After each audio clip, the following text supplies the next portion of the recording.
ধামাখালীতে CBI camp হওয়ার আজকে দ্বিতীয় দিন। প্রথম দিন জমি দখলের অভিযোগ একাধিক জমা পড়েছিল সিবিআইয়ের কাছে, কিন্তু আজকে অর্থাৎ শনিবার সকাল থেকে যেটা দেখা যাচ্ছে যে বিভিন্ন জায়গা থেকে বিভিন্ন গ্রাম থেকে মহিলারা আসছেন এবং তারা একাধিক অভিযোগ নতুন করে আজকে সিবিআইয়ের কাছে দিচ্ছেন।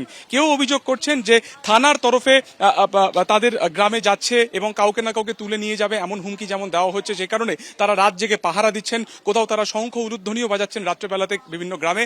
তার পাশাপাশি শাসক দলের নেতারা তাদের উপরে চাপ দিচ্ছেন যাতে তারা যে সমস্ত অভিযোগ ইতিমধ্যে করেছেন সেই সমস্ত অভিযোগ যাতে তারা প্রত্যাহার করেন।